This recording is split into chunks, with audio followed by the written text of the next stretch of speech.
तो इंडिया से आने के बाद आप अपने इंडियन ड्राइविंग लाइसेंस पे यूके में गाड़ी चला सकते हैं या नहीं? या यहाँ पे आपको अपने लाइसेंस को कैसे अपग्रेड करना है? कैसे यहाँ के यूके के लाइसेंस को अप्लाई करना है? ये वीडियो आज उसी के बारे में रहेगी। Welcome to the channel guys and keep supporting. तो एज़ ए इंटरनेशनल स्टूडेंट जब हम यूके में आते हैं तो स्पेशली फ्रॉम इंडिया, तो हमारे ये डाउट रहता है कि क्या हम इंडियन लाइसेंस पे यहाँ पे गाड़ी चला सकते हैं? तो लीगली आप 1 साल तक अपने इंडियन लाइसेंस पे यहाँ पे गाड़ी चला सकते हैं। फिर ये क्वेश्चन आता है कि क्या आपको उसके लिए इंडिया से एक इंटरनेशनल ड्राइविंग लाइसेंस बनाने की ज़रूरत है या नहीं?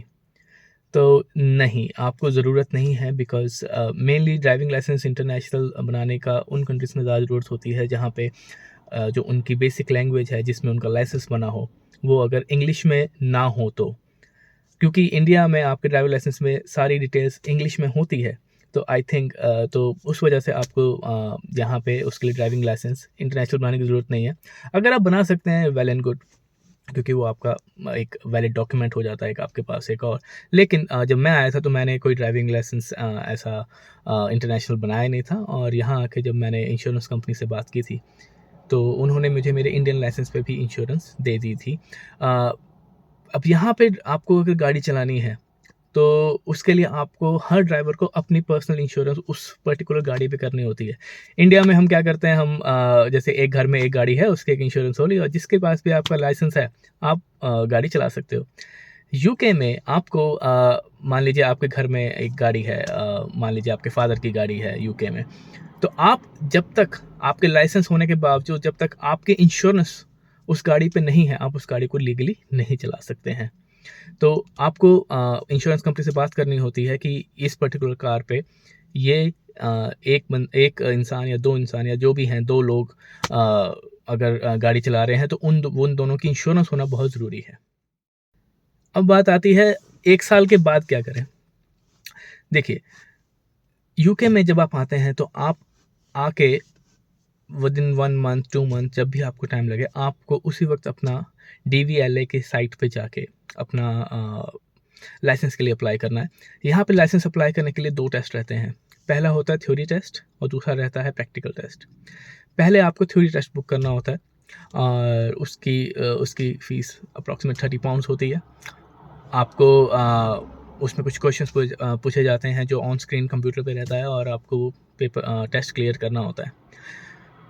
बहुत ईज़ी टेस्ट होता है। आपको अगर आप 7 दिन भी उसकी तैयारी कर लें, तो आपसे क्लियर हो जाता है। उसके लिए आप अगर डीवीएलए की एक ऐप आती है, वो एप्पल स्टोर में भी है और अपना एंड्रॉयड में भी आपको आराम से मिल जाती है।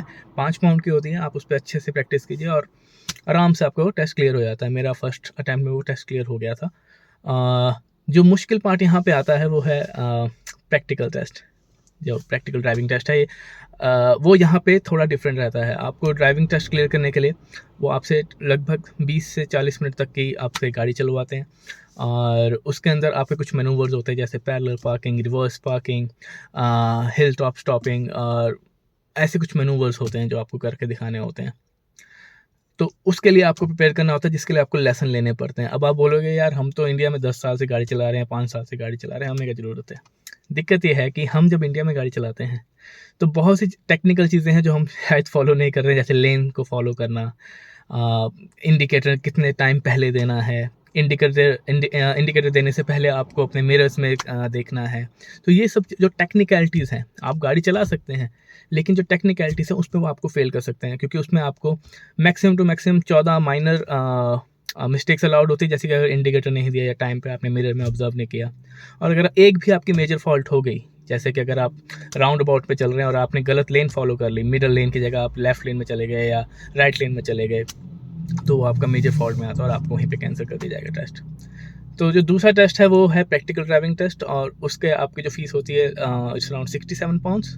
तो वो आपको क्लियर करना होता है, उसके बाद आपको यहाँ लाइसेंस मिल जाता है।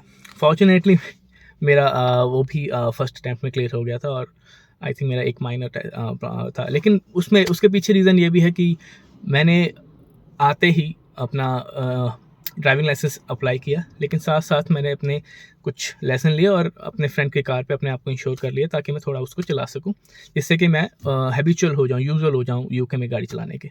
वो बहुत हेल्प करता है। तो जो भी मेरा भाई मेरा जो भी मेरा दोस्त देख रहा है, आप जब यूके आते हैं, first thing you should do is book your test, क्योंकि यहाँ पे 3-3 4-4 मंथ की वेटिंग है। क्योंकि थ्योरी टेस्ट की जो डेट मुझे मिली थी, वो मुझे 3 मंथ बाद की मिली थी और उसको क्लियर करने के बाद 4 महीने बाद मुझे प्रैक्टिकल की टेस्ट मिली थी।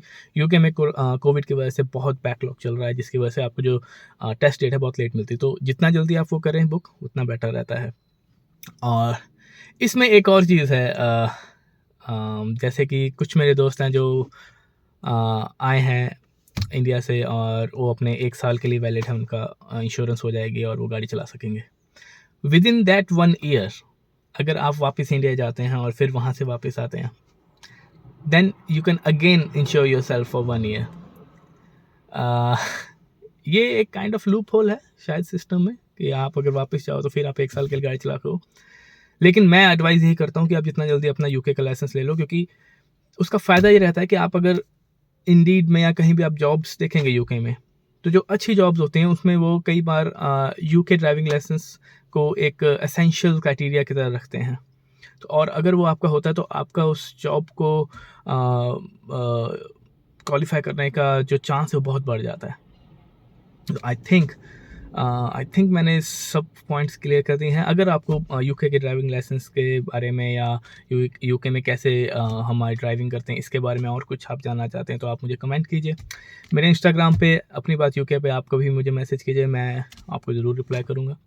इसके अलावा भी अगर आपकी कोई क्वेरी है जो आप जानना चाहते हैं तो आप मुझे कभी भी डीएम कर सकते हैं। Thank you guys, keep sharing, keep supporting.